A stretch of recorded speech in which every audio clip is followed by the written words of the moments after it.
Hey, everybody, welcome to the show. Today, we are going to be talking about accounting software. There's quite a few of them out there. So which one's the best fit for you? And what are your choices?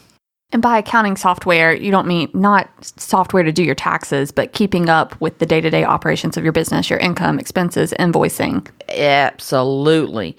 But Bug just flew in her wine. Wait, let me go ahead and tell We're at the new studio at Container Yard, Deep Fried Studios, and there's some constructions, with progress. There's bugs, but it's just one gnat. It's not that bad. So pardon. It's not an infestation. Pardon the progress. If you hear hammers, nails. But the studio looks fantastic. I'm Karen. I'm a CPA, entrepreneur with big ideas, and I'm the mom. I'm Cadie. I'm a payroll specialist, business owner, and detail-oriented person that makes things happen, and I'm the daughter. Welcome to Cheers to Business. All right, so let's go ahead and start with the sponsor today. Today we have Donkey Market. Spell it for him, Cadie. D-O-M-K-E, not donkey. I tell you what, any kind of wine, and she's going into events now. She has the Cheese and Wine Club, the Corks and Forks Dinner Supper Club. But today we're drinking Swanson Vineyards Merlot. Very good. I think that's the best one you've ever done. It's Swanson. It's chicken dinners. I can do Swanson. Hashtag America. That's right. But it does taste very good. For your wine needs, go see Brooke at the Donkey Market. Donkey Market. Donkey Market. Accounting software. Accounting software. Is it necessary for your business? It's a must. Why? Because I agree, but why? You cannot do what you need to do on a spreadsheet. People think they can, but they're not doing themselves justice. Too much changes. Yes, it can track your information, but it's not going to give you the reports or information, the data. Well, every time you need a new report, you're going to have to build it, whereas accounting software already has the different kind of reports that you need. I would think it would save you money on your accounting bill as well. Sending the login information or a backup of the accounting software to your accountant versus an Excel spreadsheet. Yes, it absolutely does. If you enter those the tax adjustments at the end of the year, if you enter those, and you have not entered those, have you? Actually, that tells me everything. My mom does that for me. So hire a good professional with a good team to make that happen. But yeah, you can have assistants and use them for support. Now, we say different software, so what softwares are there? All right. Quickbooks. Sage, which is the old Peachtree. FreshBooks. Xero. Oh, I haven't heard of that one. I've actually looked at it. It's really neat. I like it. Those are the only ones I know. I'm sure there's others. We've done QuickBooks hosting, QuickBooks support, QuickBooks training. I'm pro QuickBooks. Because you know it. Yeah, it's what I grew up. It's what I grew up. I keep a QuickBooks data file for my own personal finances. I did in the past too. How much did you spend on going out to eat? How much did you spend? I don't. How about Starbucks? How much, Cadie? How much at Starbucks? Okay, we all have our weaknesses and vices, and mine just happens to be coffee. I think there's a lot worse things that I could spend money on. So I should call you Lorelai. That's a reference to Gilmore Girls. But we all make choices. We do. And coffee is one of mine. Okay. I have no shame. Okay, but if you wanted to know how much you spent on that coffee, you can with an accounting software. Back to business is, your cost of goods sold. How much I think of a profit and loss. Absolutely. And I'm going to go back to the 100. My 100 that I created in my fairy tale land head here is the 100. For every $100, where's your money going? Well, that's done with percentages, but you got to know totals before you can run percentages. Totally on board. Unless you sell one kind of something and the price never changes, you really don't have a handle on your cost of goods sold or your profit margin to know how much to charge unless you have it totaled, complete, and a very capable report. So what features of an accounting software should it have? Or what benefits should it provide? Well, I like now, instead of the old school way that everything had to be re-entered, no, now you sync with your bank account. You sync the system with your credit card account. There's no double entries. It's so easy now. So you set it up and you link those things. The transactions come in. You have to decide where to put them. Now, what I tell people is if you don't know where to put it, in QuickBooks, which is the most known right now, they created an account. I used to tell people to put it to miscellaneous. They have an account now called Ask My Accountant. If you don't know what to do with it, don't spin your wheels and spend lots of time. If you can shoot them an email, then that's cool too and get an immediate response, but that's hard. So you put it there and they know to go look and put it in the right place, and hopefully they will let you know and share the knowledge so you'll know where to put it next time. You know what I love about like vendors that I use that use an accounting software? The bill is emailed to me with a link to be able to pay. Love it. I put that into place too. I think that's a good feature. So if you're able to email your invoices, email them, as much streamline as you can offer. Yes. And convenience for the customer. You'll get paid faster because they're hitting the button when they look at the invoice. I pay bills quicker that come in via email with online payment versus if I have to write a check and mail it. All right. So listen up, all you little entrepreneurs out there that are mailing invoices And I think new businesses, they're scared of that cost. Well, it costs money to have that feature. Yeah, but how much more money are you going to get and how much quicker are you going to get it by customers? Pay that money to get the money. Yes, absolutely. You're not going to make any money without spending any money. But the cost is so low. Everything's relative, right? Right. Everything's relative. But it's so low because if you pay the money for the correct software and at least learn how to use it right a little bit. Go to YouTube, for God's sake. You can learn anything on YouTube. Don't say that. I can't say that? Goodness sake. Oh, you're right. I'm sorry, God. What you can do, moving on, he knows what I say, is, look stuff up for yourself, spend a few minutes, but if you set these systems up right, they can make you money.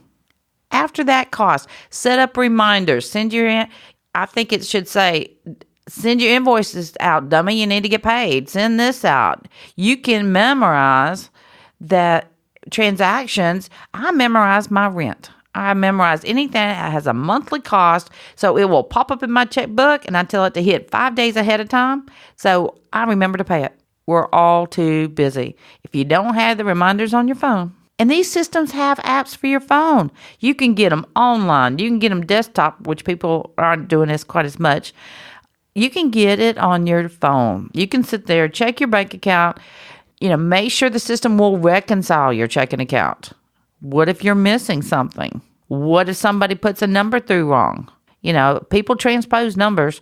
If you do get a hard check, which there aren't that many nowadays, but the words will supersede the numbers on a check. So the bank's going to go by the wordage. Do you know that? I did not know that. That is true.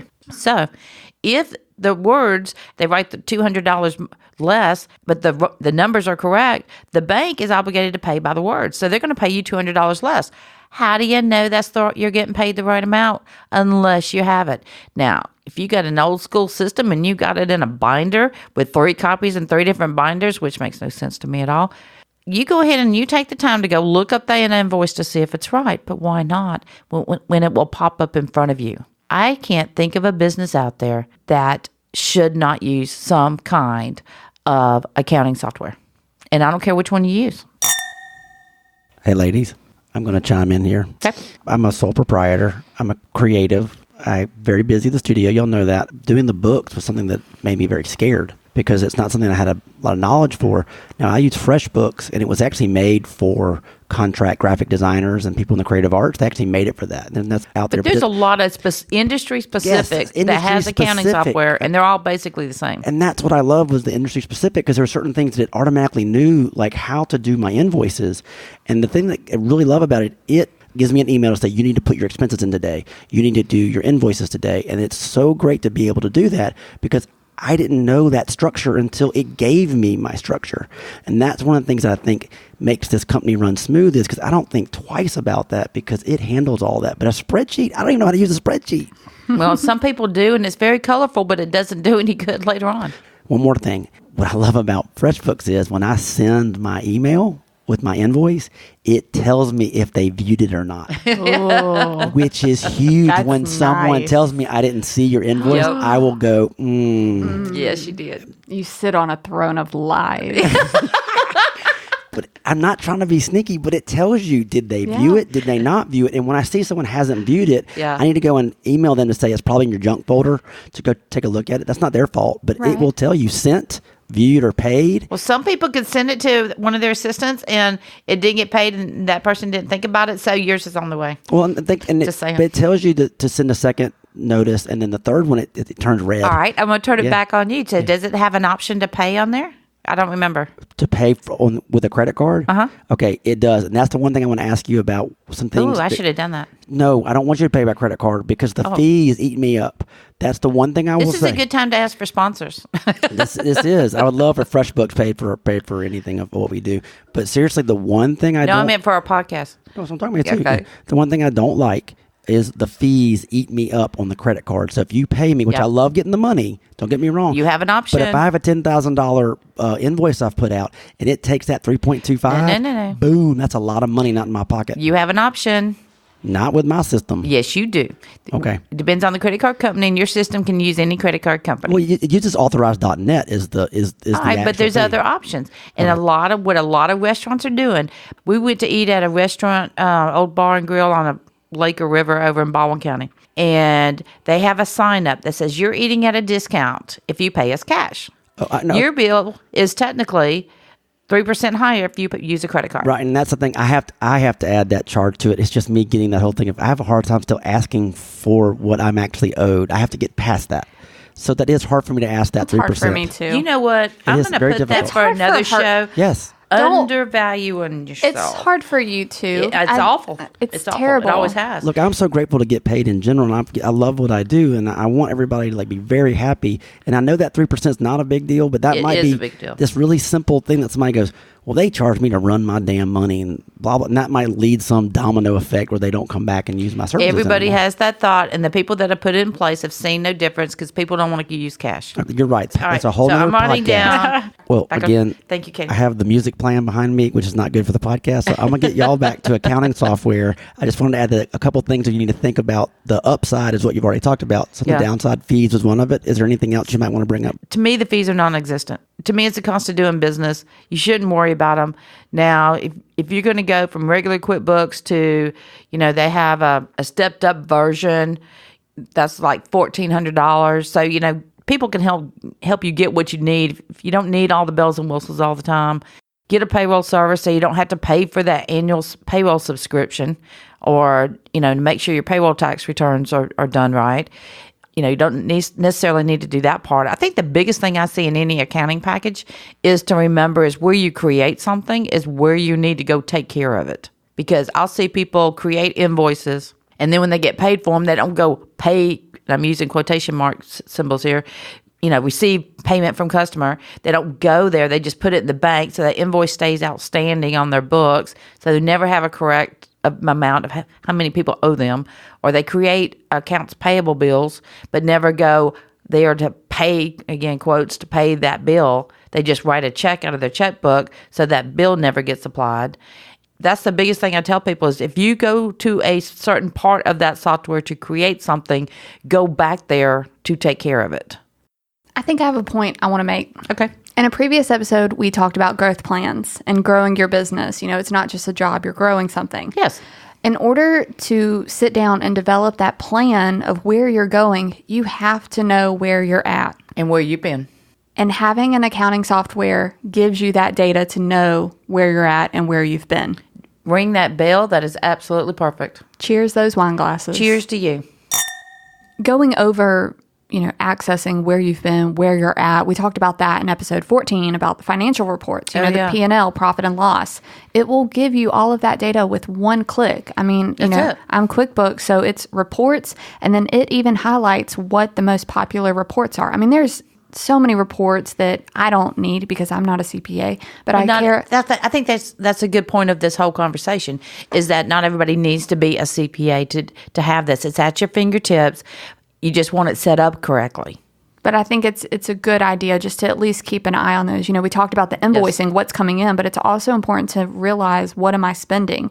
I looked at the check register in the accounting software the other day, and it was like 4 different transactions for Office Depot. And it was just like, why? Uh-huh. Well, we set up a new computer. That's why. And so it just helps you realize what's going on. And I love looking at it on a month-to-month basis. And especially looking at it with prior years, you can start to see those trends, and it helps you plan, for, okay, well, last year, next month, or, in the prior year, in this month, my expenses increased this much. So then I can plan for that in the next year. You want to always compare it. Compare it to last week. Compare it to this month of last year. Compare the same month or year to date for the last 5 years. People don't reinvent the wheel. If you see a steady increase in utilities, that's probably right because they keep going up. If you see a steady increase, usually 20% every year for health insurance, you're probably dead on. Especially if your business is growing and you're adding people to the team and you start to delegate another show. If you start to delegate those responsibilities of, people ordering office supplies or doing the invoicing for you, that's all the more reason, to look up on your phone what's going on. You can tell when stuff goes walking out the door. I know a client who locked their toilet paper up because they noticed that those bathroom supplies, it was going through the roof, but they didn't hire any more employees, so there wasn't more wiping going on, so they locked their toilet paper up, but they based it on their financials, and that's my point. That was a stretch. It's true. You got there. That's a true story. I know it is. Okay. Moving on. Locking your toilet paper. Knowing when to lock your toilet paper up. All right, Cadie, it's time to wrap it up, I guess. I think... I just think of like a toilet paper mummy. Wrap it up. Oh, wrap it up! Okay. Back on track. Okay, I'm sorry. All right, so sorry. Yeah, it is time to wrap it up. Everybody needs accounting software. If you're in business, and I don't care if you're selling Avon or stuff out of your house, how much are you getting? How much is it costing you? And how much you got left over? And are you doing better than you did in the past? And can you project out where you want to be? And there's so many options out there for accounting software. So explore them all. Do the free trials. Figure out which one is going to be best for you, because the time that you're going to invest in this software, you need to make sure it's the right one. Ask your CPA. They've looked, or whoever you use, they've got lots of experience and they've seen a lot of the different packages. Ready for my cheers? Yeah. Cheers to technology making us better business owners. Oh, I love it. Cheers to knowing when you're spending too much money and need to lock that toilet paper up. We want to thank everybody for listening, and we want to grow this thing, and we want to ask for your help, and we're doing it very blatantly. We'd love for you to go on iTunes and rate and review us and help get our word out there. Go to iTunes, go to iHeartRadio app, go to Spotify, or wherever you get your podcast. Give us a listen, give us a thumbs up. And, if you have any ideas for future shows, give them to us. We want to know what you want to hear. Go to cheerstobusiness.com. Give us an email. Give us a shout out on our Facebook page. A comment. Give us a comment, and I promise we will reply as fast as we can. But look us up everywhere you can, and we'll be there. Reply to you and let you know.